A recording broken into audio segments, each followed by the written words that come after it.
Hello दोस्तों, कैसे हैं आप? बढ़िया। तो आज फिर से हम उपस्थित हुए हैं ड्रीम दर्शन एकेडमी के प्लेटफॉर्म में। और जो वाणिज्य व्याख्याता का पोस्ट आया है उसके लिए हम थोड़ा सा आगे की ओर अग्रसर होंगे। तो दो वीडियो मैंने बनाया था। जो पहला था सिलेबस पे, हमने विस्तृत चर्चा किया था कि सिलेबस में क्या क्या हमें पढ़ना है, कैसे पढ़ना है ना। और सेकंड जो वीडियो आया था उसमें हमने पार्ट 2023 में जो एग्ज़ाम हुए थे उसके संबंध में हमने 25 क्वेश्चन यहाँ सॉल्व करे थे, है ना। आज उसी कड़ी को हम आगे बढ़ाएंगे और आगे के क्वेश्चन को भी सॉल्व करने का प्रयास करेंगे। मगर क्वेश्चन सॉल्व करने से पहले मैं आपको थोड़ा सा जानकारी दे दूं कि कल से हमारी जो क्लास है वो प्रॉपर वे पे स्टार्ट होने वाली है। 18 अगस्त कल दोपहर 12 बजे से क्लास आपका स्टार्ट होने वाला है। दोपहर 12 बजे से कल से क्लास स्टार्ट होने वाला है। तो बिल्कुल आप सभी लोग क्या करें, जल्द से जल्द एडमिशन ले लें जो एडमिशन नहीं लिए हैं। और किसी भी प्रकार का फीस से संबंधित या समय से संबंधित और कोई जानकारी आपको चाहिए तो बिल्कुल आप इस मोबाइल नंबर पे क्या करेंगे, कॉल कर लीजिए। यहाँ दोनों नंबर आपके पास उपलब्ध है, दोनों नंबर पे आप क्या कर सकते हैं, बात कर सकते हैं, है ना। और आगे देखते हैं हम। अगर जो विद्यार्थी ऑनलाइन, जो ऑफलाइन यहाँ उपस्थित नहीं हो सकते हैं, ऑनलाइन आना चाहते हैं या ऑनलाइन लाभ उठाना चाहते हैं तो वो ऑनलाइन भी हमारे इस क्लास का लाभ उठा सकते हैं। और उन्हें प्ले स्टोर में जाकर डाउनलोड करना पड़ेगा दर्शन्स एजुकेशन ऐप। तो जी हाँ, दर्शन एजुकेशंस ऐप, इस ऐप को आप प्ले स्टोर से डाउनलोड करिए और फिर इस क्लास का आप लाभ लीजिए। और जिस प्रकार का भी फीस से संबंधित रिलेटेड कुछ क्वेरी है आप इस नंबर पे क्या कर सकते हैं, कॉल कर सकते हैं। तो हम थोड़ा ज़्यादा बात नहीं करेंगे, सीधा हम अपने मुद्दे पे आते हैं। तो जो लास्ट के हमने 25 क्वेश्चन किया था तो आज वहाँ से हम थोड़ा सा आगे बढ़ते हैं, है ना। ठीक, चलिए थोड़ा सा रुकिएगा, क्वेश्चन निकाल रहा हूँ मैं।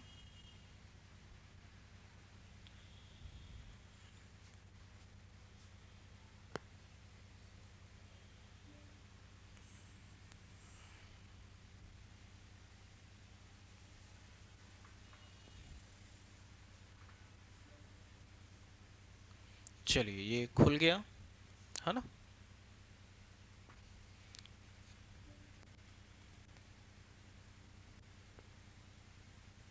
चलिए, तो क्वेश्चन नंबर 26 से आज स्टार्ट करते हैं क्योंकि 25 क्वेश्चन तक मैंने लास्ट क्लास में करा दिया था।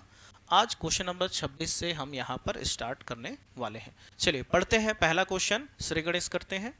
वास्तविक निष्पादन एवं प्रमापित के मध्य नियंत्रण योग्य अंतर वे होते हैं जो, बोलता है वास्तविक निष्पादन एवं प्रमापित के मध्य नियंत्रण योग्य अंतर वे होते हैं जो, पहला ऑप्शन है नियंत्रण का कारण बताते हैं, दूसरा है प्रयत्न द्वारा नियंत्रित किए जा सकते हैं, तीसरा है नियंत्रण सीमा के बाहर होते हैं और डी है उपरोक्त में से कोई नहीं। तो इसका जो राइट आंसर है वो है आपका ऑप्शन नंबर बी। वास्तविक निष्पादन यानी एक्चुअल में आपने क्या चीज किया और प्रमापित के मध्य यानी जो हमने सोचा, दोनों के मध्य जो नियंत्रण योग्य अंतर होता है वो प्रयत्न द्वारा क्या किए जा सकते हैं, नियंत्रित किए जा सकते हैं। कभी कभी हम चीज़ों को जो सोचते हैं कि हम ऐसा करेंगे और वास्तव में कुछ चीज़ और हो जाता है, तो दोनों के मध्य जो नियंत्रण स्थापित करना है वो किसके द्वारा किया जा सकता है, प्रयत्न के द्वारा क्या किया जा सकता है, नियंत्रित किया जा सकता है। तो इसका राइट आंसर आएगा बी। ठीक है, ऑप्शन नंबर बी। चलिए अब हम चलते हैं अगले क्वेश्चन पे, है ना। अगला अगला है क्वेश्चन नंबर 27 जो है, क्या लिखा है यहाँ पर क्वेश्चन नंबर 27 में कि डेबिट नोट कौन बनाता है, डेबिट नोट कौन बनाता है, डेबिट नोट कौन बनाता है।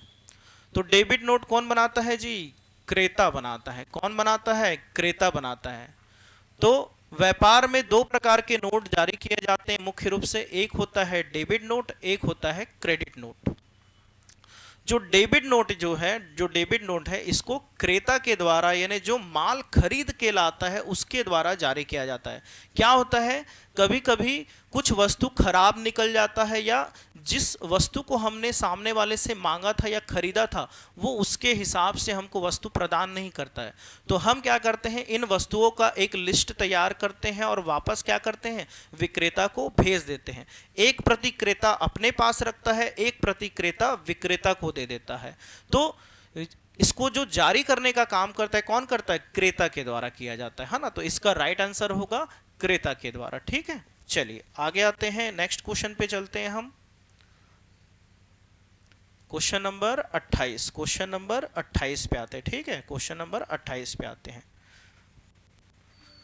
तो क्वेश्चन नंबर 28 में कहता है किसी देश का केंद्रीय बैंक उस देश के अन्य बैंकों के लिए होता है।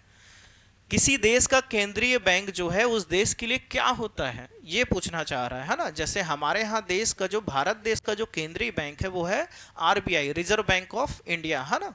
तो रिजर्व बैंक ऑफ इंडिया जो है हमारा देश का, वो क्या क्या करता है, हमारे देश के लिए एक मित्र के रूप में भी काम करता है, दार्शनिक के रूप में भी काम करता है, पथ प्रदर्शक के रूप में भी काम करता है। इस प्रकार इसका जो राइट आंसर होगा उपयुक्त सभी, उपयुक्त सभी, है ना। तो जो हमारा बैंक है, जो आरबीआई है, वो सभी प्रकार के काम को यहाँ पर क्या करता है, पूरा करता है ना। अगला चलिए क्वेश्चन नंबर आते हैं 29 पे आते हैं, क्वेश्चन नंबर 29 पे आते हैं हम। तो क्वेश्चन नंबर 29 में देखिएगा क्या लिखा है ना। क्वेश्चन नंबर 29 में देखते हैं क्या लिखा है। प्रारंभिक व्यय एक उदाहरण है, प्रारंभिक व्यय एक उदाहरण है। कल हमने जब इस लास्ट वीडियो में जो हमने चर्चा किया था कि प्रारंभिक व्यय के बारे में मैंने आपको बताया था कि जब भी एक बिजनेस स्टार्ट किया जाता है, जब भी एक बिजनेस स्टार्ट किया जाता है या किसी वस्तु का निर्माण किया जाता है, तो मार्केट में उसको बेचने के लिए हमको एडवर्टाइजमेंट करना पड़ता है, विज्ञापन करना पड़ता है। तो यहाँ पर हम देखते हैं कि जो प्रारंभिक व्यय है वो एक प्रकार का क्या है, विज्ञापन जो व्यय करते हैं हम, वो एक प्रकार का प्रारंभिक व्यय है। और ऐसे व्ययों को अस्थगित आयगत व्यय कहा जाता है। क्या कहा जाता है, अस्थगित आयगत व्यय कहा जाता है। ठीक है, तो प्रारंभिक व्यय कौन सा, किसका उदाहरण है, अस्थगित आयगत व्यय का। ऐसा व्यय जो आपको काफी लंबे समय तक क्या करने वाला है, लाभ देने वाला है ना। तो ये है आपका अस्थगित आयगत व्यय। चलिए क्वेश्चन नंबर 30 में आते हैं। क्वेश्चन नंबर 30 आपको क्या दे रहा है, देखते हैं यहां पर क्वेश्चन नंबर 30 में। ठीक है, तो इधर भारत के कई राज्यों में बिजली विद्युत की तीव्र कमी है। भारत के कई राज्यों में बिजली या विद्युत की तीव्र कमी है। यह किस प्रकार के व्यावसायिक वातावरण की समस्या को प्रकट करता है। किस प्रकार की समस्या बता रहा है यहाँ पर, भारत के कई राज्यों में बिजली या विद्युत की क्या है, तीव्र कमी है। तो अगर बिजली जो है वो हमारे आधारभूत जीवन से संबंधित है, क्योंकि अगर बिजली अगर नहीं रहेगा तो आज के डेट पे जो भी विकास है वो पूरी तरह से क्या हो जाएगा, रुक जाएगा। हम पल भर के लिए घर में भी नहीं रह पाते हैं। गर्मी के समय देखते हैं कितना गर्मी लगता है, तुरंत पंखा अगर ऑफ हो गया, लाइट गोल हुआ तो तरह तरह का बात बोलते हैं हम लोग, है ना। तो वही चीज है। तो अगर बिजली नहीं रहेगा तो आप किसी भी समाज का विकास नहीं कर सकते, आर्थिक उन्नति नहीं कर सकते। तो ओवरऑल ये जो चीज है जुड़ता है आपके आर्थिक शब्द से। कौन से शब्द से, आर्थिक शब्द से, क्योंकि हम तो कॉमर्स पढ़ रहे हैं, तो कॉमर्स में अर्थ का ही तो महत्व है। तो इसका जो सही आंसर होगा क्या होगा, आर्थिक। इसका सही आंसर होगा आर्थिक। चलिए अगले क्वेश्चन पे चलते हैं, क्वेश्चन नंबर 31, है ना, क्वेश्चन नंबर 31। तो क्वेश्चन नंबर 31 में देखते हैं कि क्या चीज बोल रहा है यहाँ पर। क्वेश्चन नंबर 31 में क्या चीज बोल रहा है, चलिए। तो टेलीकॉम सेवाओं के संदर्भ में निम्नलिखित कथनों पर विचार कीजिए। जो टेलीकॉम सुविधाएं हैं या सेवाएं हैं उसके बारे में बोल रहा है कि निम्नलिखित कथनों पे हमको क्या करना है, चर्चा करना है ना, बताना है, विचार करना है। तो कहता है पहला पॉइंट, ये सेवाएं व्यावसायिक क्रिया के लिए रीढ़ की हड्डी होती है। आज के डेट पे जितनी भी व्यावसायिक क्रियाएं की जाती है उसका एक ना एक माध्यम टेलीकॉम जरूर है ना। फोन के माध्यम से आज के डेट पे कई बिजनेस हो रहे हैं। ई कॉमर्स जो है पूरा डिपेंड ऑन क्या है, मोबाइल फोन है। आज के डेट पे टेलीफोन है, उसी के माध्यम से बिजनेस कर रहा है। तो ये ऑप्शन एकदम सही होना चाहिए। सेकंड कहता है इस सेवा का प्रयोग करने के लिए एक तार रहित उपकरण की आवश्यकता होती है। जो मोबाइल फोन हम यूज कर रहे हैं तार रहित उपकरण ही तो है। तो ऑप्शन नंबर 2 भी क्या होता है, सही होता है। सेल्यूलर मोबाइल सेवाएं इसी के अंतर्गत आती है। जो हम डाटा प्रयोग करते हैं, इंटरनेट सुविधा का प्रयोग करते हैं, वो सेलुलर मोबाइल सेवाएं के अंतर्गत आता है। तो इस प्रकार ऑप्शन नंबर 3 भी क्या होता है, सही होता है। तो इसका जो ऑप्शन नंबर डी है ये इसका उपयुक्त आंसर होगा, राइट आंसर होगा डी, है ना। ये सभी इसका सही आंसर होगा। चलिए क्वेश्चन नंबर अब नेक्स्ट में आते हैं हम लोग जल्दी से। क्वेश्चन नंबर 32, है ना, क्वेश्चन नंबर 32। तो थोड़ा क्वेश्चन नंबर 32 जो है थोड़ा कूट में दिया है, तो थोड़ा सा इसको स्क्रीन को मैनेज करते हैं हम, है ना। तो स्क्रीन को थोड़ा सा मैनेज कर लेते हैं, उसके बाद देखते हैं। चलिए, तो क्या कह रहा है क्वेश्चन को ध्यानपूर्वक देखेंगे हम। निम्नलिखित को सुमेलित कीजिए, निम्नलिखित को सुमेलित कीजिए। यानी यहाँ पर एक सूची 1 दिया है, यहाँ सूची 2 दिया है। सूची 1 को सूची 2 से मिलान करना है। पहला ऑप्शन जो है, ए ऑप्शन जो है, कहता है चीन में आर्थिक विकास कब स्टार्ट हुआ। चीन में जो आर्थिक विकास की प्रक्रिया है कब आरंभ हुई।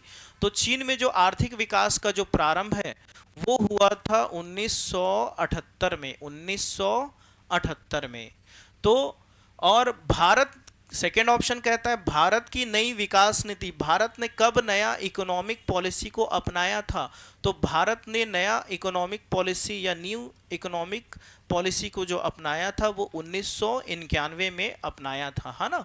इसके बाद महान छलांग आगे, ये जो कोटेशन है ये संबंध है माओ से। माओ कौन है, ये चीन के अर्थव्यवस्था से संबंधित एक महत्वपूर्ण व्यक्ति या वैज्ञानिक के रूप में इन्हें ले सकते हैं, जिन्होंने अपने चीन के विकास के लिए महत्वपूर्ण कार्य किए, है ना। तो ये जो कोटेशन है किसका है, माओ का है।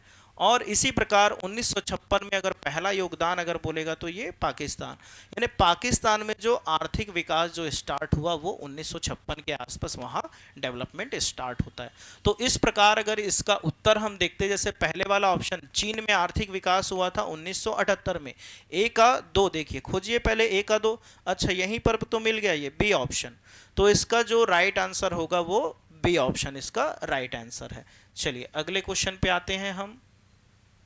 अगला जो क्वेश्चन है प्रैक्टिकल बेस्ड है। किस पे बेस्ड है, प्रैक्टिकल बेस्ड है। तो चलिए इसको भी बनाते हैं बढ़िया से।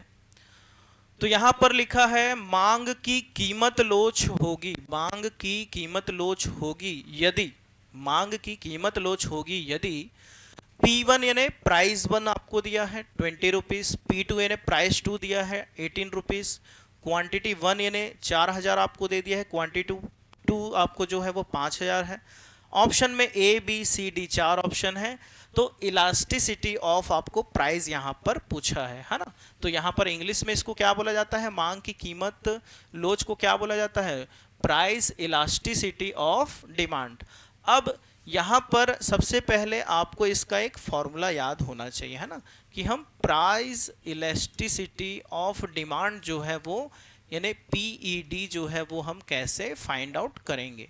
तो इसका एक फॉर्मूला होता है प्रतिशत, है ना, चेंजेस इन क्वांटिटी यानी मात्रा में परिवर्तन, और परसेंटेज चेंजेस इन प्राइस यानी कीमत में परिवर्तन प्रतिशत। ठीक है, तो प्राइस इलास्टिसिटी ऑफ डिमांड निकालने का फॉर्मूला ये है आपके पास, है ना। तो अब इसमें भी अगर हम पहला पॉइंट जैसे देखते हैं कि परसेंटेज चेंजेस इन क्वांटिटी किसको बोला जाएगा, परसेंटेज चेंजेस इन क्वांटिटी किसको बोला जाता है, तो इसको बोला जाता है न्यू क्वांटिटी। जो नया क्वांटिटी है, न्यू क्वांटिटी जो है माइनस करेंगे old quantity, new quantity minus करेंगे ओल्ड क्वांटिटी, डिवाइडेड बाय रखेंगे ओल्ड क्वांटिटी पुरानी मात्रा। और किसी भी चीज का अगर हमको प्रतिशत जानना है यानी 100 से क्या करना है, गुणा करना पड़ेगा।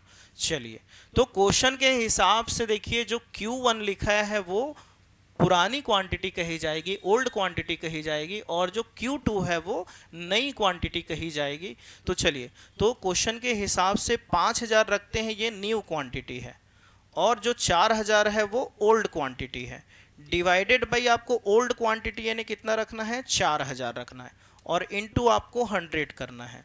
चलिए करते हैं, देखते हैं कितना आता है। 5000 में 4000 जाएगा, 1000 बचेगा, बटे 4000, और इनटू क्या करेंगे, 100 करेंगे। 2 जीरो इधर से कैंसिल कर दीजिए, 1 जीरो इधर से कैंसिल कर दीजिए। 4 से जब भाग देंगे 100 को तो आएगा 25%, है ना। कितना आ रहा है आपके पास, 25%। तो अभी केवल एक चीज निकला है ना, हमने ऊपर वाला चीज निकाला है, परसेंटेज चेंजेस इन क्वांटिटी अभी निकल के आई है। तो परसेंटेज चेंजेस इन क्वांटिटी कितना निकल कर आया है, 25 निकल कर आया है। कितना निकल कर आया है, 25 निकल कर आया है। अब देखेंगे परसेंटेज चेंजेस इन प्राइस। तो चलिए इधर पे देख लेते हैं, परसेंटेज चेंजेस इन प्राइस कितना आएगा। तो इसके लिए भी एक फॉर्मूला है, परसेंटेज चेंजेस इन प्राइस।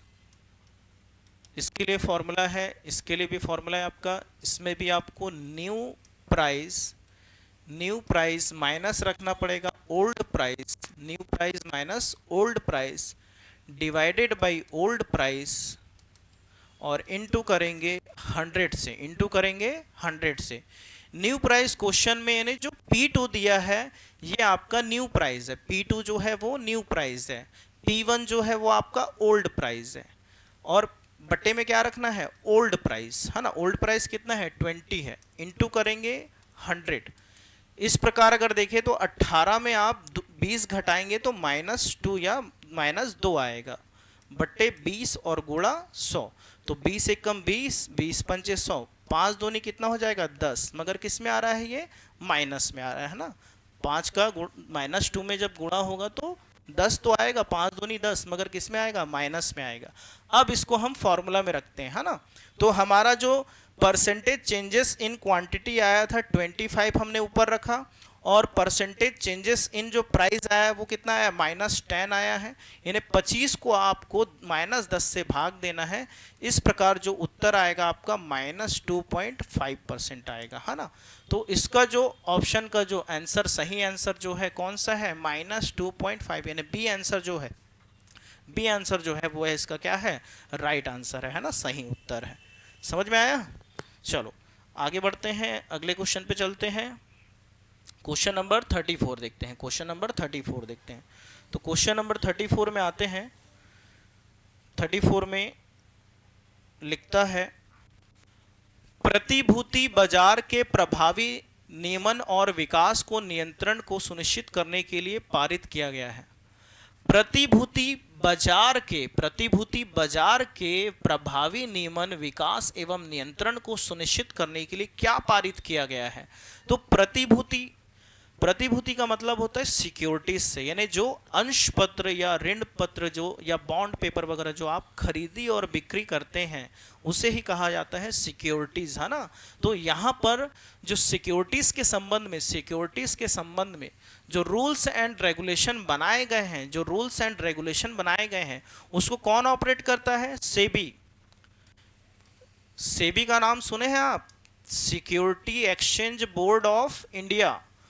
तो शेयर मार्केट से रिलेटेड या सिक्योरिटी से रिलेटेड जितने भी प्रकार की समस्याएं आएंगे, व्यवधान आएगा, या किसी अंशधारी के हितों का अगर क्या हो रहा है, दुरुपयोग हो रहा है, तो वह अपना वाद कहां प्रस्तुत कर सकता है, सेबी के पास प्रस्तुत कर सकता है, security exchange board of India. और इसी के तहत एक अधिनियम पारित किया गया था सेबी के द्वारा, जिसे कहते हैं भारतीय प्रतिभूति एवं नियमन बोर्ड अधिनियम 1992। तो इसका जो राइट आंसर है वो होगा ए ऑप्शन। इसका राइट आंसर क्या होगा, ए ऑप्शन इसका राइट आंसर होगा। ठीक है, चलो अगले क्वेश्चन पे चलते हैं हम। तो क्वेश्चन नंबर 35 दिख रहा होगा यहां पर। निम्नलिखित क्वेश्चन नंबर 35 में लिखा है, निम्नलिखित में से कौन सा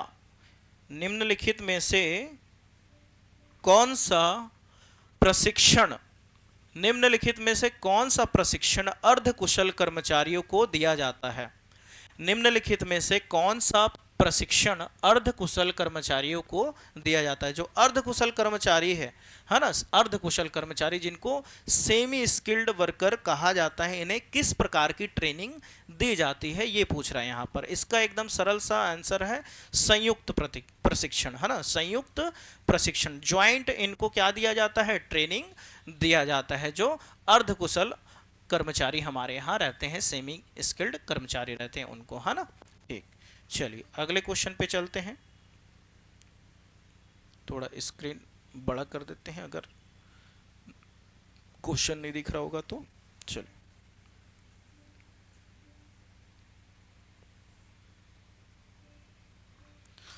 चलिए क्वेश्चन है 36। जो क्वेश्चन है हमारा, सहकारी समिति में सदस्यों का मताधिकार निर्भर करता है। सहकारी समिति में सदस्यों का मताधिकार यानी जो वोटिंग पावर है वो कैसा निर्भर करता है, तो इसका एकदम राइट आंसर है पहला पॉइंट, एक सदस्य एक मत के सिद्धांत पे काम करता है।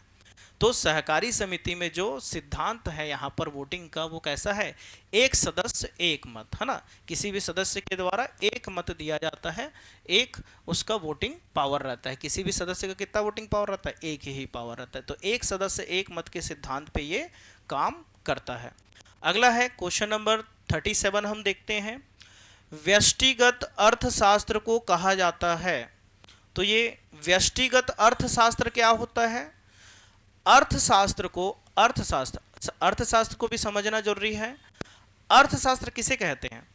अर्थशास्त्र दो शब्दों से मिलकर बना होता है। अर्थशास्त्र दो शब्दों से मिलकर बना होता है, अर्थ और शास्त्र, जिसमें अर्थ का तात्पर्य धन से है और शास्त्र का तात्पर्य विज्ञान से है। इस प्रकार धन के विज्ञान को ही क्या कहा जाता है? अर्थशास्त्र कहा जाता है। और अर्थशास्त्र को धन का विज्ञान किसने कहा था? एडम स्मिथ ने कहा था। और एडम स्मिथ कौन है? एडम स्मिथ हमारे अर्थशास्त्र के क्या माने जाते हैं? पितामह माने जाते हैं या जनक माने जाते हैं। ठीक है, उन्होंने अपनी किताब वेल्थ ऑफ नेशन में इसके बारे में बताया। उन्होंने अपनी किताब वेल्थ ऑफ नेशन में किसको? अर्थशास्त्र को धन का विज्ञान कहा है। ठीक है, और अर्थशास्त्र के आगे हम पढ़ते हैं, जब इसका वर्गीकरण करते हैं, अर्थशास्त्र का हम क्लासिफिकेशन करते हैं, तो इसको दो भागों में बांटा जाता है। एक बांटा जाता है व्यष्टि अर्थशास्त्र में, एक बांटा जाता है व्यष्टि अर्थशास्त्र में, और एक बांटा जाता है समष्टि अर्थशास्त्र में। समष्टि अर्थशास्त्र में दो प्रकार से अर्थशास्त्र को वर्गीकृत किया गया है, एक व्यष्टि अर्थशास्त्र में और एक समष्टि अर्थशास्त्र में, है ना। तो व्यष्टि को बोला जाता है क्या चीज? माइक्रो इकोनॉमिक्स, माइक्रो इकोनॉमिक्स, और समष्टि को बोला जाता है मैक्रो इकोनॉमिक्स, मैक्रो इकोनॉमिक्स, है ना। ये तो जहां पर व्यक्तिगत इकाइयों का अध्ययन किया जाता है, जहां पर व्यक्तिगत इकाइयों का अध्ययन किया जाता है उसे व्यष्टि अर्थशास्त्र कहा जाता है, और जहां पर समग्र इकाइयों का अध्ययन किया जाता है उसे समष्टि अर्थशास्त्र कहते हैं। हाँ, और इसी प्रकार वैसे इस क्वेश्चन का आंसर दे देते हैं कि व्यष्टिगत अर्थशास्त्र को, यानी जहां व्यक्तिगत इकाइयों का अध्ययन किया जाता है, उसको कीमत सिद्धांत के नाम से जाना जाता है। यानी इसका ऑप्शन नंबर ए जो है वो राइट आंसर है। तो 37 का क्या आंसर है? ए आंसर है। व्यष्टिगत अर्थशास्त्र को कीमत सिद्धांत कहा जाता है और समष्टि अर्थशास्त्र को आय एवं रोजगार का सिद्धांत कहा जाता है। व्यष्टि अर्थशास्त्र को क्या कहा जाता है? कीमत सिद्धांत कहा जाता है व्यष्टि को, और समष्टि को क्या कहा जाता है? आय एवं रोजगार सिद्धांत कहा जाता है। चलिए आते हैं क्वेश्चन नंबर 38 में, प्राप्ति भुगतान खाता, रिसिप्ट एंड पेमेंट अकाउंट। तो प्राप्ति भुगतान खाता क्या होता है? किस प्रकार का खाता है? यह व्यक्तिगत खाता है, वस्तुगत खाता है, या वास्तविक या नाम मात्र खाता है? इनमें से कोई नहीं। तो प्राप्ति भुगतान का जो खाता है वो रियल अकाउंट कहलाता है। रियल अकाउंट कहलाता है, जिसको हम वास्तविक खाते के नाम से भी जानते हैं। तो बिजनेस में यानी जो अकाउंटिंग जो हम सीखते हैं, अकाउंटिंग में 3 प्रकार के खाते रखे जाते हैं, व्यक्तिगत खाता, वस्तुगत खाता और नाम मात्र खाता।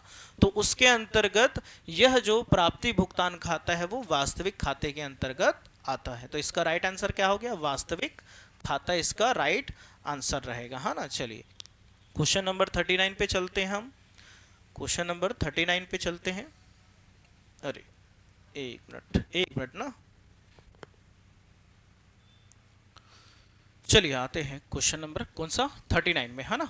तो 50% से अधिक स्वामित्व की स्थिति होने से, 50% से अधिक स्वामित्व की स्थिति होने से उद्यमी को प्रबंधकीय नियंत्रण करने वाला कहा जाता है। संयुक्त उद्यम, बहुसंख्यक ब्याज, क्षैतिज विलय या विविध गतिविधि विलय। तो इसे कहा जाता है मेजॉरिटी इंटरेस्ट, यानी बहुसंख्यक ब्याज कहा जाता है। क्या कहा जाता है? बहुसंख्यक ब्याज। जब भी 50% से अधिक स्वामित्व की स्थिति होगी तो उद्यमी को क्या कहा जाएगा? प्रबंधकीय नियंत्रण प्रदान करने वाले को क्या कहा जाता है? बहुसंख्यक ब्याज कहा जाता है। तो इस प्रकार इसका जो सही उत्तर होगा वो होगा ऑप्शन नंबर बी। चलिए अगले ऑप्शन पे आते हैं, अगले क्वेश्चन पे आते हैं। तो क्वेश्चन नंबर 40, क्वेश्चन नंबर 40 देखिए, क्वेश्चन नंबर 40 को देखते हैं क्या बोलता है यहाँ पर। चलो, खाता बही का मुख्य उद्देश्य जानना होता है। खाता बही का मुख्य उद्देश्य क्या जानना होता है? कुल विक्रय, कुल क्रय, व्यापार का लाभ हानि, एक स्वभाव के सभी लेन देनों का सामूहिक परिणाम, क्या चीज होता है? तो जो खाता बही बनाया जाता है, व्यापार में क्या बनाया जाता है? खाता बही। तो सबसे पहले जर्नल बनाया जाता है, प्रारंभिक प्रविष्टि की जाती है जिसको हम पंजी प्रविष्टि बोलते हैं। पंजी प्रविष्टि के बाद जो अगला कार्य होता है वो होता है खाता बनाना, यानी चीजों को इंडिविजुअल रखना। तो जब खाते को क्या कर रखा जाता है? इंडिविजुअल रखा जाता है, अलग अलग। तो इसे कहा जाता है एक स्वभाव के सभी लेन देनों का, एक स्वभाव के सभी लेन देनों का सामूहिक परिणाम, यानी इसका जो सही उत्तर है वो क्या हो जाएगा? डी हो जाएगा। इसका सही उत्तर डी हो जाएगा। चलिए अगले प्रश्न पे चलते हैं, क्वेश्चन नंबर 41 देखते हैं। क्वेश्चन नंबर 41 देखते हैं कि क्वेश्चन क्या कहता है। चलिए, तो लिखता है निम्नलिखित में से कौन सा लेखांकन समीकरण सही नहीं है? कौन सा लेखांकन समीकरण सही नहीं है कहता है। तो देखिए, सबसे पहले तो आपको लेखांकन समीकरण समझ में आना चाहिए कि लेखांकन समीकरण किसको कहते हैं। तो लेखांकन समीकरण का एक फॉर्मूला पहले यहाँ पर हम लिखेंगे कि लेखांकन समीकरण का फॉर्मूला क्या होता है ना। तो देखिएगा, परिसंपत्तियां, परिसंपत्तियां यानी व्यापार में जिससे भी आपको क्या मिलने वाला है? लाभ मिलने वाला है, परिसंपत्तियां कहलाती है। परिसंपत्तियां बराबर जो सूत्र होता है वो होता है दायित्व, दायित्व प्लस समता, दायित्व प्लस समता। समता को और एक नाम है पूंजी, पूंजी भी बोला जाता है। क्या बोला जाता है? पूंजी भी कहा जाता है। क्या कहा जाता है? पूंजी कहा जाता है ना। क्या कहा जाता है? पूंजी भी कहा जाता है। ठीक है, इसको अच्छे से लिख दे रहा हूं मैं, पूंजी भी कहा जाता है। तो दायित्व प्लस समता, या उसको क्या बोलते हैं? पूंजी भी बोलते हैं ना। ये इसका फॉर्मूला है, परिसंपत्तियां बराबर दायित्व प्लस समता। अब देखिए यहां पर ऑप्शन जो आपको दिया है कि कौन सा लेखांकन समीकरण नहीं है, यानी कौन सा लेखांकन समीकरण नहीं है। चीजों को क्या किया है? इधर से उठा के इधर, इधर से उठा के उधर, बस यही किया है और कुछ नहीं। और उसमें छांटना है कि कौन सा ऑप्शन यहां पर गलत है। तो देखिए, पहला जो ऑप्शन दिया है परिसंपत्तियां माइनस दायित्व बराबर समता लिखा है। तो क्या परिसंपत्तियां यहां पर जैसा लिखा है हम वैसे लिख देते हैं? परिसंपत्तियां, परिसंपत्तियां अगर ये बराबर के उस तरफ है तो वो इस तरफ आके क्या माइनस में चेंज हो जाएगा? हाँ हो जाएगा सर। और क्या इधर पे आपके पास समता बचेगा? हाँ बचेगा। तो इस ऑप्शन से ये तो सही हो गया, यानी पहला ऑप्शन क्या है? सही। कहने का मतलब वो सही है, ऐसा हो सकता है। इस सूत्र को इस रूप में भी क्या कर सकते हैं? लिख सकते हैं। सेकेंड ऑप्शन देखते हैं, सेकेंड ऑप्शन क्या है? परिसंपत्तियां माइनस दायित्व, देखते हैं इसी को देखते हैं। तो क्या परिसंपत्तियां, परिसंपत्तियां पहला फॉर्मूला को देखिएगा, इसको ध्यान दीजिएगा। अब इस समता को इस तरफ ला लेते हैं, माइनस समता बराबर, क्या हम इसको दायित्व लिख सकते हैं क्या? जी बिल्कुल लिख सकते हैं सर, कि परिसंपत्तियां माइनस समता बराबर दायित्व लिख सकते हैं, यानी ये भी ऑप्शन क्या है? सही है। अब देखिए अगला जो ऑप्शन दिया है परिसंपत्तियां प्लस दायित्व, देखो एक तो ये सही हो गया माइनस दायित्व, या तो माइनस वाला सही रहा होगा या तो प्लस वाला। तो हमको तो पता है कि माइनस वाला क्या है? सही है।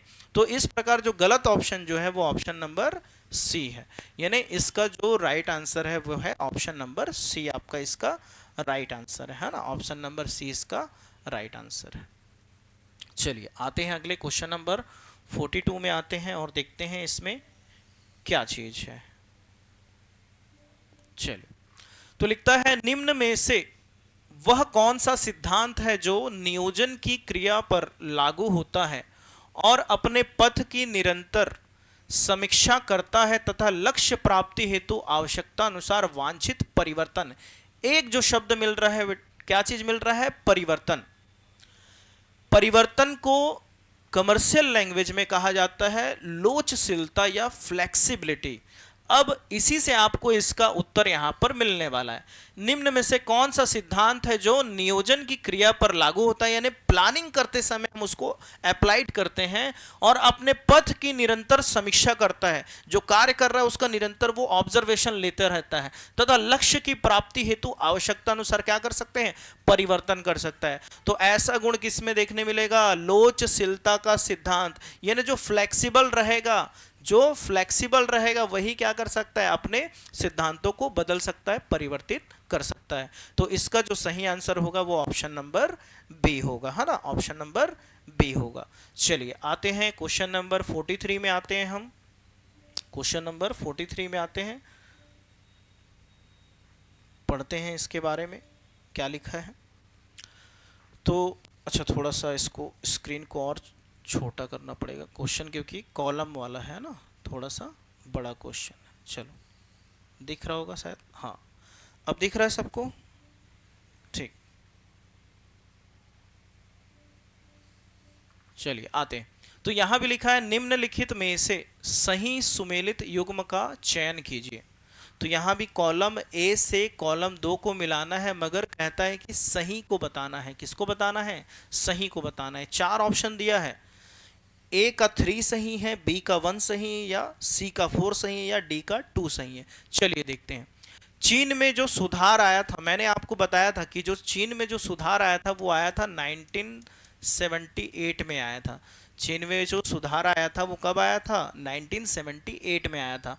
तो पहले वाले ऑप्शन का यहाँ पर 1978 4 होना चाहिए, तो ए का क्या होना चाहिए? 4। क्या ए का 4 है क्या? नहीं है, मतलब ये ऑप्शन आपका सही नहीं हो सकता। दूसरा देखते हैं, पाकिस्तान में सुधार।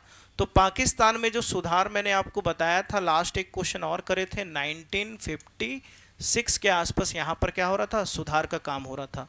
तो देखते हैं अब यहाँ पर, अच्छा 1956, यहाँ पर पाकिस्तान में जो सुधार का जो मतलब यहाँ पर लिया जा रहा है, वहाँ पर जो नई इकोनॉमिक पॉलिसी लेके आए थे, पाकिस्तान में जो नई इकोनॉमिक पॉलिसी लेके आया गया था उसके बारे में कह रहा है। तो नई इकोनॉमिक पॉलिसी जो पाकिस्तान में लाई गई थी उस समय 1988 में लाया गया था। तो इस प्रकार जो बी है, बी का जो 1 है वो इसका सही आंसर होगा। देखिए वहां पर 1956 से पाकिस्तान में औद्योगिकीकरण चालू हो गया था, मगर यहाँ पर क्वेश्चन के परिप्रेक्ष्य में अगर देखा जाए तो पाकिस्तान में जो सुधार का कार्यक्रम है वो 1988 से माना जाएगा। वहां पर जो पंचवर्षीय योजना जो आई थी, पंचवर्षीय योजना आई थी, वो आया था आपका कब? 1956 में आया था। जैसे भारत में हम पढ़ते ना कि भारत का पंचवर्षीय योजना, पहला पंचवर्षीय योजना कब आया था? 1951 में आया था भारत का पहला पंचवर्षीय योजना। और यहाँ पर जो पंचवर्षीय योजना है पाकिस्तान में वो कब आ रहा है? 1956 में आ रहा है। तो इस प्रकार देखते हैं, तो पाकिस्तान में जो सुधार का है, जैसे भारत में जो सुधार आया, भारत की जो स्थिति खराब चल रही थी, 1991 में नया जो इकोनॉमिक पॉलिसी भारत के द्वारा अपनाया गया था, एलपीजी, आप सुने हो ना एलपीजी, तो ये वही उसी के बारे में है ना। तो उसी प्रकार पाकिस्तान में भी 1988 में क्या किया हुआ? सुधार चीज आया। इस प्रकार इसका जो ऑप्शन नंबर बी का जो 1 है ये राइट आंसर है आपका, ठीक है। तो बी का 1 जो है राइट आंसर है आपका। आते हैं क्वेश्चन नंबर 44 में आते हैं। क्वेश्चन नंबर 44 में आते हैं और इसको देखते हैं हम। चलिए तो क्वेश्चन नंबर 44 है ना, मुद्रा के प्राथमिक कार्य में कौन सा शामिल है? मुद्रा के प्राथमिक कार्य में कौन सा शामिल है? तो मुद्रा के प्राथमिक कार्य में विनिमय का माध्यम भी है मुद्रा, और मूल्य का माप भी है। कहने का मतलब है कि ए और बी दोनों इसका क्या होगा, राइट आंसर होगा। मुद्रा के प्राथमिक कार्य क्या है? तो मुद्रा विनिमय का माध्यम है, यानी हम एक वस्तु को जब दूसरे वस्तु को क्या करते हैं, अदला बदली करते हैं, तब उस समय मुद्रा का क्या करा जाता है, प्रयोग किया जाता है। और ये मूल्य का भी क्या होता है, एक मेजर वैल्यू है ना। किसी भी देश की मुद्रा को मापा जाता है, परचेसिंग पावर पायरिटी बोलते हैं हम लोग, जो कि क्रय शक्ति समता रीति, वही चीज है। तो मुद्रा जो है विनिमय का भी माध्यम है और मूल्य का भी माप है। तो इस प्रकार जो इसका राइट आंसर होगा वो 44 इसका राइट आंसर होगा। चलिए इस प्रकार आते हैं, अगला क्वेश्चन जो है 45 में जल्दी से हम तो 45 देखते हैं।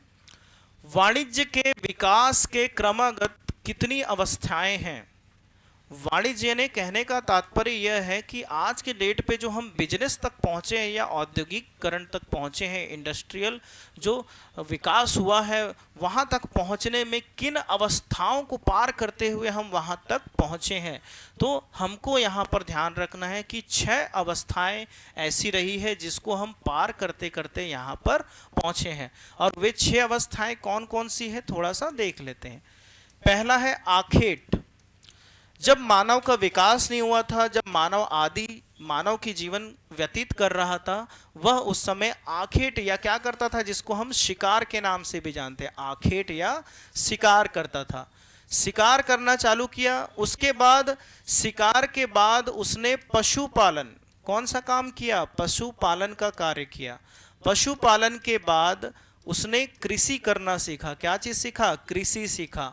उसके बाद हस्तकला या जिसको हम दस्तकारी के नाम से भी जानते हैं, इस पे उसने क्या हुआ, माहिर या एक्सपर्ट हासिल किया इस पे, है ना, उसने हस्तकला पे। हस्तकला के बाद आते हैं तो जो गृह उद्योग है, गृह उद्योग का विकास हुआ। और अंतिम चरण जो 6वां चरण आप पढ़ेंगे, ये होता है आपका जो आज के वर्तमान समय में चल रहा है, औद्योगिकीकरण। औद्योगिकीकरण। तो इस प्रकार हमने देखा कि जो वाणिज्य के विकास का जो क्रमागत कितनी अवस्थाएं पूछा था, तो वह 6 अवस्थाएं थे। आखेट से लेकर आज के वर्तमान में जो औद्योगिकीकरण है, यहां तक पहुंचने में हमने 6 चरण का प्रयोग किया है। तो इसका जो सही आंसर है वो क्या होना चाहिए, सी होना चाहिए। चलिए अगले क्वेश्चन पे आते हैं, क्वेश्चन नंबर 46। क्वेश्चन नंबर 46 पे आते हैं, क्या कहता है 46 पे, देखते हैं हम लोग, है ना। चलिए, तो लिखता है यदि विक्रय 8 लाख तथा बेचे गए माल की लागत 5 लाख रुपए हो, तो सकल लाभ अनुपात होगा। सकल लाभ अनुपात होगा। तो सकल लाभ व्यापार का ऐसा लाभ होता है जो सारे प्रत्यक्ष मदों को इन्हें जोड़ने या घटाने से संबंधित रहता है। तो जो भी प्रत्यक्ष मदों को घटाने या जोड़ने के बाद जो हमें लाभ प्राप्त होता है, उस लाभ को यहाँ पर सकल लाभ कहा जाता है। तो इसके बारे में भी, सकल लाभ के बारे में, शुद्ध लाभ के बारे में हम बहुत डिटेल में पढ़ेंगे जब हम अपना पूरा क्लास यहाँ पर प्रॉपर वे पे स्टार्ट कर लेंगे, है ना। अभी तो क्वेश्चन हो रहा है, तो क्वेश्चन के हिसाब से मैं आपको यहाँ पर सॉल्यूशन बता रहा हूं। तो यहां पर सकल लाभ अनुपात बताना है, तो सकल लाभ अनुपात का एक फॉर्मूला होता है, सूत्र होता है, उसको हमको यहां पर लिखना पड़ेगा। सकल लाभ अनुपात बराबर, सकल लाभ अनुपात बराबर होता है सकल लाभ बट्टे बेचे गए माल की लागत। बेचे गए माल की लागत, बेचे गए माल की लागत। सकल लाभ अनुपात बराबर होता है सकल लाभ बट्टे बेचे गए माल की लागत गुणा 100। गुणा क्या करते हैं, 100। तो क्वेश्चन में सबसे पहले हमको चाहिए सकल लाभ, और क्या चाहिए, बेचे गए माल की लागत। क्वेश्चन में देखिए बेचे गए माल की लागत दिया है 5 लाख रुपए, मगर हमारे पास सकल लाभ नहीं है। तो सबसे पहले हम सकल लाभ भी निकाल लेते हैं। क्या निकाल लेते हैं, सकल लाभ निकाल लेते हैं कि जो सकल लाभ हुआ है वो कितने रुपए का लाभ हुआ है।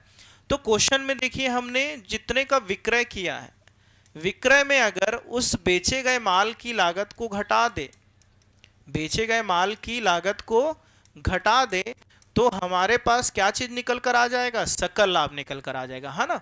तो क्वेश्चन में देखिए जो विक्रय है वो 8 लाख रुपए का है। 8 लाख का विक्रय है, और जो उसकी लागत थी, उसको बनाने में जो खर्चा आया वो 5 लाख रुपए का था। तो 5 लाख के सामान को हमने कितने में बेच दिया? 8 लाख में बेच दिया। तो इस प्रकार 3 लाख रुपए का हमें क्या हो जा रहा है? फायदा हो जा रहा है। यही सकल लाभ कहलाता है। अब ये सकल लाभ का अनुपात क्या होगा, इसके लिए हम यहां पर रखेंगे सकल लाभ 3 लाख और बट्टे बेचे गए माल की लागत। कितना है बेचे गए माल की लागत? 5 लाख, 5 लाख रुपए, और गुणा कर देंगे 100 से, गुणा कर देंगे 100 से। चलिए 1 2 3 4 5, 1 2 3 4 5, 5 एकम 5, 5 दूनी 10, तो 20 दिया, कितना आ रहा है? 60। 60% ऑप्शन में है क्या? हाँ है, ऑप्शन नंबर बी। तो ऑप्शन नंबर बी क्या है आपका? राइट आंसर है ना, सही आंसर, सही उत्तर क्या है? ऑप्शन नंबर बी है। चलिए अगले क्वेश्चन पे आते हैं हम, 47 नंबर के क्वेश्चन पे आते हैं। 47 नंबर के क्वेश्चन पे आते हैं ना, तो देखते हैं 47 क्वेश्चन को कि क्या कहता है यहाँ पर। बाजार मूल्य पर राष्ट्रीय आय और शुद्ध राष्ट्रीय उत्पाद के बीच के अंतर को खाली स्थान के रूप में जाना जाता है। फिर से एक बार, बाजार मूल्य पर राष्ट्रीय आय, बाजार मूल्य पर राष्ट्रीय आय और शुद्ध राष्ट्रीय उत्पाद के बीच के अंतर को किस रूप में जाना जाता है? राष्ट्रीय हस्तांतरण के, ऋण हस्तांतरण के रूप में जाना जाता है, कि शेष विश्व से वर्तमान स्थानांतरण, या शुद्ध अप्रत्यक्ष कर। तो इसको शुद्ध अप्रत्यक्ष कर के रूप में क्या किया जाता है? जाना जाता है ना, शुद्ध अप्रत्यक्ष कर के रूप में इसको जाना जाता है। तो इसका राइट आंसर है ऑप्शन नंबर सी, है ना, शुद्ध अप्रत्यक्ष कर। अब आते हैं क्वेश्चन नंबर 48 में, है ना, क्वेश्चन नंबर 48 में। चलिए, तो लिखा है निम्नलिखित में से कौन सा कथन सांख्यिकी के क्षेत्र में वास्तविकता, एक वर्ड है यहां पर वास्तविकता, रियलिटी को कौन दर्शाता है, यह पूछ रहा है। 4 ऑप्शन दिए हैं, यहां पर वास्तविकता को कौन दर्शाता है यह पूछ रहा है, कि निम्नलिखित में से कौन सा कथन सांख्यिकी के क्षेत्र में वास्तविकता को दर्शाता है। पहला ऑप्शन है, देखेंगे, सांख्यिकी का क्षेत्र असंबंधित तथ्यों के एकत्रीकरण से संबंधित है। दूसरा है, सांख्यिकी का क्षेत्र असंगठित तथ्यों के एकत्रीकरण से संबंधित है। तीसरा है, सांख्यिकी का क्षेत्र संगठित तथ्यों के एकत्रीकरण से संबंधित है। तो जो सांख्यिकी या स्टैटिकल जो हम एनालाइज करते हैं, कहने का मतलब हम चित्रों को ऐसे, जब कई बार डाटा जो दिया रहता है उसको ऐसे ग्राफ के रूप में बनाते हैं, ग्राफ के रूप में हम कई बार क्या करते हैं, बनाते हैं चीज़ों को, क्योंकि चीज़ों को हम थोड़ा सरलता से, बहुत बड़ा डाटा रहता है तो उसको हम चार्ट के माध्यम से, पाई के माध्यम से क्या करते हैं, शो आउट करते हैं, है ना, आंकड़ों से हम खेलते हैं। तो जो आंकड़े जो रहते हैं आपके, वो सांख्यिकी क्षेत्र में संगठित तथ्यों को लिया जाता है, यानी कोई भी चीज लिया जो जा रहा है, जो भी डाटा लिया जा रहा है, किसी संगठन या किसी ऑर्गेनाइजेशन से तो लिया जा रहा है। इसलिए इसका जो सही आंसर क्या होगा, सांख्यिकी का क्षेत्र संगठित तथ्यों के एकत्रीकरण से होता है, ना कि बेकार चीजों से या असंगठित क्षेत्रों से, है ना। तो इसका सही आंसर क्या हो जाएगा, सी हो जाएगा। तो सही आंसर इसका क्या है, सी सही आंसर है ना। चलिए आते हैं क्वेश्चन नंबर 49 पे आते हैं। चालू अनुपात का आदर्श स्तर पूछा है, चालू अनुपात का आदर्श स्तर, एकदम सरल क्वेश्चन है। चालू अनुपात का आदर्श स्तर 2:1। चालू अनुपात का जो आदर्श स्तर माना जाता है 2:1 माना जाता है, और चालू अनुपात का जो फॉर्मूला है, चालू अनुपात का जो फॉर्मूला है, चालू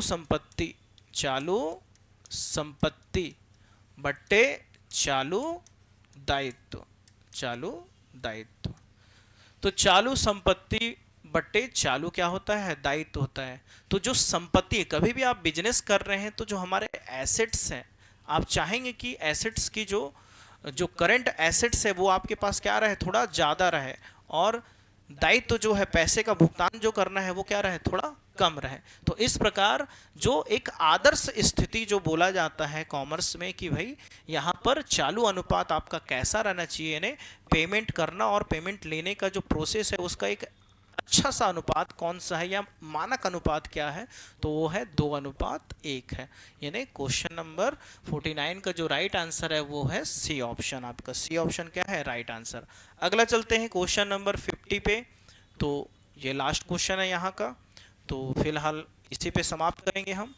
तो सेबी के निर्देशों के अनुसार, सेबी के निर्देशों के अनुसार शोधन के पूर्व, सेबी के निर्देशों के अनुसार शोधन के पूर्व ऋण पत्रों की राशि का कितने प्रतिशत से ऋण पत्र शोधन कोष का निर्माण करना होगा। सेबी कहता है, सेबी अभी थोड़ी देर पहले हमने बात किया था, security exchange board of India. अगर कोई कंपनी पैसे का डिमांड करता है, उसको पैसे की आवश्यकता है, तो वो बाजार में अंश पत्र और ऋण पत्रों का क्या करता है, निर्गमन करता है और उसके माध्यम से पैसा एकत्रित करता है। मगर जब ये ऋण पत्रधारी या अंशधारी जिन्होंने कंपनी पे पैसा लगाया है, अगर उन्हें पैसे की आवश्यकता होगी तो वो क्या करेंगे, पैसा अपना चाहेंगे वापस। तो कह रहा है इसी कारण सेबी क्या किया है कि उन पे कुछ बाउंडेशन डाला है कंपनी के, कि आपको इतना पैसा निकाल के अलग से रखना पड़ेगा इनको शोधन करने के लिए, समाप्त करने के लिए।